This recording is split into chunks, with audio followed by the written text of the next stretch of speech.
Today the subject is courage.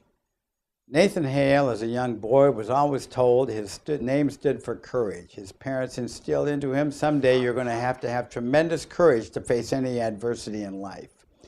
Well, his first cousin was always jealous of him growing up.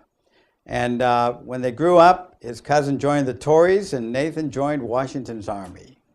Nathan has a charismatic personality and was the spark plug in the army. And one day, George Washington needed a spy to go behind enemy lines. They were losing many battles, and the morale was really low. Nobody would volunteer. It was very dangerous. But Nathan, with 103 temperature, overheard General Washington appeal to his men, and he came out of the tent and said, "I'll go, sir, I'll go." He knew his name stood for courage. He went behind enemy lines, got the information he needed, and was stopped by a British battalion on his way back.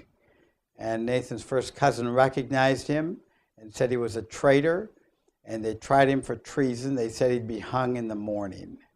Nathan asked for a Bible and a piece of paper to write a final note to his mother. They refused to give him a Bible, but he wrote the note to his mother, and they put him on a horse at dawn. And they said, "Do you have any last words, Mr. Hale?" And he remembered what his parents taught him. His name stood for courage. And he held his head up high and he says, "I only regret that I have but one life to lose for my country." And when Washington's army heard what they did to young Nathan, it incensed the army so much that they fought harder than ever for the cause of what Nathan stood for. And they won battle after that because of the courage of one man. I'm asking you today, how much courage do you have to fight for freedom?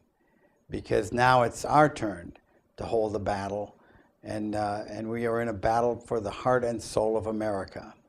And that's something to think about.